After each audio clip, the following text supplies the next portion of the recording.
पाकिस्तान में टैलेंट की कमी नहीं है, क्या बात है। कामरान ज़बरदस्त बहुत अच्छा लग रहा है। और आज हमारे साथ दो और मेहमानों ने ज्वाइन किया है। हम कहते हैं ना, हम जब यंगस्टर्स और यूथ की बात करते हैं तो यूथ पार्लियामेंट ने बहुत यंगस्टर्स को आगे बढ़ाया है। एंड आई मस्ट से आज उनके दो मेंबर्स भी हमारे साथ यहाँ पर मौजूद हैं जो अपने बारे में बताएंगे और उनसे हम बात करेंगे पाकिस्तान के हवाले से। सबसे पहले तो तमाम नाज़रीन जो देख रहे हैं, एक दफ़ा फिर उनको यौम आज़ादी मुबारक हो। और हमारे साथ है शार्लिन गिल जो इस वक्त मैनेज कर रही हैं एक बिज़नेस को और साथ साथ उस बिज़नेस को ग्रो करने में मदद कर रही हैं और ख़ुद भी माशाल्लाह से एजुकेटेड और काफ़ी अच्छी पोस्ट पर भी हैं। इसके साथ साथ अस्सलाम वालेकुम, कैसी हैं आप? ठीक ठाक हैं? शार्लिन कैसे हो? गुड, बिल्कुल ठीक ठाक। और राइट। और साथ ही मैं आपको ये बताऊं कि हमारे साथ है हामिज़ खान।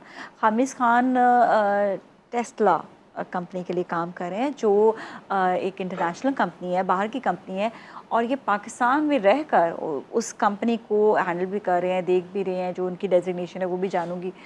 लेकिन ये कि एक बड़ी बात है, मैं कहती हूँ कि एक कंपनी जिसकी एग्जिस्टेंस नहीं है एक मुल्क में, लेकिन आजकल दौर कितना एडवांस हो गया। सोचें, ये एडवांस बच्चे जो है ना, ये वहाँ तक पहुँच सकते हैं। हम इनसे सीख रहे होते हैं, मैं इनसे सीख रही होती हूँ।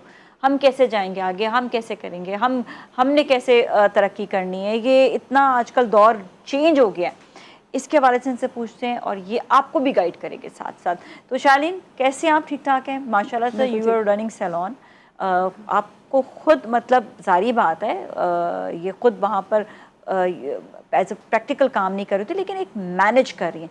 बिज़नेस को चलाने के लिए आपके मैनेजमेंट की बड़ी ज़रूरत होती है और ये बहुत अच्छा और ज़बरदस्त काम है। क्या कहेंगे अपने यंगस्टर्स को, यूथ को? आप कहाँ कहाँ क्या क्या चीज़ों में आप कमी देखती हैं जिस पे आप ये कहेंगी कि हाँ, अपने एजुकेशन को इतना और बढ़ा लें कि आप आगे इतना ये टेक्निकली काम और कर लें, क्या आप आगे बढ़ सकते हैं? फ़र्स्ट ऑफ़ ऑल जो मुझे लैक लगता है वो ये है कि हमारा जो एजुकेशन सिस्टम है, एकेडमिक्स, वो कभी अपडेट ही नहीं हुआ। और इतनी न्यू इन्वेंशंस आ रही हैं, इतनी न्यू चीज़ें आ रही हैं, साइंस इतनी तरक्की कर रही है, एआई का दौर है, और हमारा वही पुराने ज़माने का सिलेबस अभी तक बच्चों को पढ़ाते हैं। Whereas if you compare the countries, अगर आप देखें तो बाहर के मुल्कों में छोटे छोटे बच्चे हैं, they know more things than us. हमारा जो एक मैट्रिक लेवल का एजुकेटेड पर्सन है, उससे भी इतनी चीज़ों का नहीं पता होगा जितना एक बाहर के छोटे बच्चे को पता होगा, just because of the difference, क्योंकि उनका कोर्स हमेशा अपडेट रहता है, हमारा कोर्स ही अपडेट नहीं होता। नई चीज़ें होती हैं ना। अब अपने मेकअप के डिपार्टमेंट में देख लें तो जो मैं बाहर से पढ़कर आती हूँ, सीखती, इतनी चीज़ें डिफरेंट होती हैं, इतना अलग। मैं कहती हूँ, हाय 2 साल पहले तो मैंने कुछ और पढ़ा था, आज मैं कहती हूँ तो ये तो चेंज होगी सारी की सारी मतलब। और फिर मुझे मज़ा आता है, सच्ची बताऊँ, कि I am makeup artist as well. तो जब मैं पढ़कर आती हूँ तो मैं कहती हूँ कि मुझे वो नई चीज़ करने में मज़ा आता है, फिर वो पुरानी वैसे ही भूल जाती हूँ। तो इतना डिफरेंस आजकल की चीज़ों में आ रहा है। आप कुछ भी कर लें, आपको नई डेवलपमेंट, नई रिसर्च, नई चीज़ें चाहिए होती हैं एवरी डे। तो हमीज़, आप भी इस हवाले से क्या कहेंगे? Because you are working for a like big brand, तो बताएं। फर्स्ट ऑफ ऑल अस्सलाम वालेकुम। वालेकुम अस्सलाम। अच्छा, इसमें ये है कि हमारे मेन जो कंसर्न्स है ना, उस एजुकेशन सेक्टर्स में काफ़ी ज़्यादा इशू है। और दूसरा, किसी भी जगह पे आपने काम करना है या कोई भी ऐसी चीज़ होती है, सबसे पहली चीज़ ज़रूरत ये है कि अवेयरनेस। आप बच्चा जो है सेल्फ अवेयर उन चीज़ों के बारे में नहीं है जिस चीज़ की ज़रूरत है, बल्कि उन चीज़ों के बारे में जिसकी ज़रूरत नहीं है फ़िलहाल। तो प्राइमरी चीज़ जो है वो आपकी सेल्फ अवेयर होना। और हमारे मुल्क में, स्पेशली पाकिस्तान में, तो उसके अंदर पॉलिटिकल इश्यूज़ काफ़ी ज़्यादा हैं, जिसकी वजह से बैक एंड पे हमारी इकोनॉमी पे और बैक एंड पे हमारे एजुकेशन सिस्टम्स पे बहुत फ़र्क पड़ता है। अभी आप देखें, जो भी कोर्सेज हमारे यहाँ पाकिस्तान में हो रहे हैं, इंक्लूड स्पेशली कराची में, जो गवर्नमेंट लेवल पे भी हैं, जो जिसे हम कामयाब ज़बान प्रोग्राम है और डिफरेंट और भी कोर्सेज जो चला रहे हैं लोग। अच्छा, इसमें होता है कि टेंडर पास होते हैं, इनको प्रोवाइड किया जाता है फंड्स वगैरह, लेकिन इशू यही आता है कि वो प्रॉपर फंड जो है वो बच्चों पे नहीं प्राप्त किया जाता। अच्छा, चलिए एक क्वेश्चन है आप दोनों से। आपको इस बात का पता है कि वो फंड्स नहीं आ रहे हैं, तो आप दोनों को इस बात का पता है कि आप उनसे ये सवाल कैसे कर सकते हैं या उन तक कैसे पहुंच सकते हैं? अच्छा, इसके लिए हमने ये किया था, क्योंकि मैं प्रीवियसली सेक्रेटरी ऑफ आईटी रह चुका हूँ यूथ पार्लियामेंट में। तो हुआ ये था कि हमने डेलीगेशन विज़िट करवाया था, और जो मिनिस्टर ऑफ आईटी थे अमीनुल हक साहब, हम उनके पास भी गए और हमने सारी फैक्ट्स एंड फिगर्स के साथ बात की और हमने बताया कि सर इस तरह से है।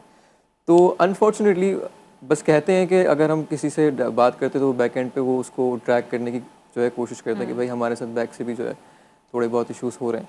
तो बात यह है कि अब जो है ना, लोग अपनी मदद आपके तहत क्योंकि मैंने लियारी में एक इनिशिएटिव लिया। ड्रीम्स ऑफ यूथ एक एनजीओ है और मैंने एक एनजीओ के साथ कोलैबोरेट किया था, रोज़ी रोटी, जो कि कनाडा की ऑर्गेनाइजेशन है, careergrow.org सर हमाद सिद्दीकी, तो हमने उनके साथ कोलैबोरेट किया और उन बच्चों पे हमने पायलट प्रोजेक्ट्स जो है का इनिशिएट किया। 12 कोर्सेज थे जिसकी प्राइस $200 थी। हमने उन बच्चों को लाइफ टाइम के लिए दे दिया और 12 बच्चों पे इसलिए शुरू किया ताकि हम पहले आउटकम देखें कि आ क्या रहा है। और वो अल्लाह का शुक्र है कि वो पहला बैच, दूसरा बैच, अब चौथा बैच जो है वो ग्रेजुएट हो गए और बच्चे वहीं से ही अपना पोर्टफोलियो बना रहे हैं, फ्रीलांसिंग काम कर रहे हैं।